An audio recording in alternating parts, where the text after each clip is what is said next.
If you ask the question, what is the best submission, to a crowded room full of martial artists, unless some of them had truly mastered their inner chi energy, the overwhelming majority are going to answer with a rear naked choke. The rear naked choke is often the first submission a martial artist will learn because it's frequently successful at the highest level of competition, but you don't have to just take my word for it. A massive data study published at the end of 2020 looked at the outcome of 5,834 UFC fights between November of 1993 and October of 2020. They found that 904 of these fights were finished with a choke, and of these 904 fights, 444 of them, or 49%, were through the rear naked choke. The rear naked choke is constantly hunted for in MMA because the back control position itself is relatively safe for the attacking fighter, whilst very dangerous for the defending fighter. MMA differs from submission grappling in that there's a greater urgency to have constant movement on the ground so fighters can avoid getting hit.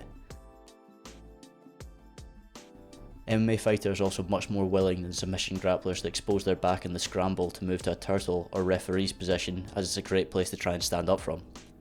And the obvious danger with this method is that fighters often get their backs taken while attempting to get up. Back control is a common position in both MMA and submission grappling, however more rear naked chokes are finished from the back in grappling than in MMA.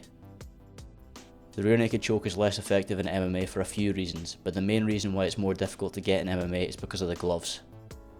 When attacking the rear naked choke, the main focus is on hand fighting, where you will try and gain grips in your opponent's hands that are progressively better for you and worse for your opponent until you can get the rear naked choke.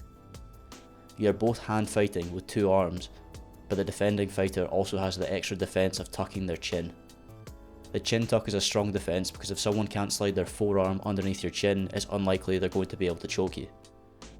Most experienced grapplers are aware that they are at a disadvantage in the hand fight, so will often look to trap one of their opponent's arms with their legs so they now only have to deal with one arm and the chin tuck.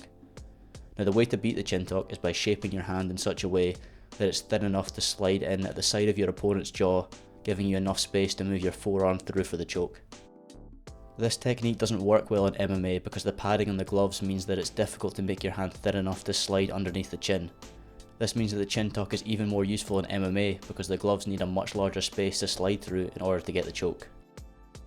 A great example of the rear naked choke being less effective in MMA is when one of the greatest grapplers of all time, Marcelo Garcia, had an MMA fight.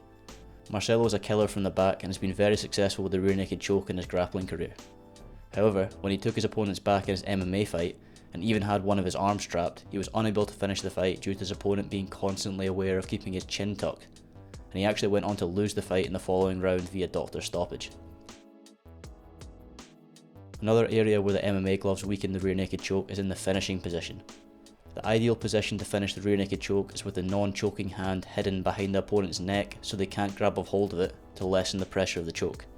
This is harder to do with gloves because once again more space is needed to slide the hand in behind the neck. This means it's more common to see the old school finishing position with the non-choking hand on top of the head, which is easier for the defending fighter to grab a hold of.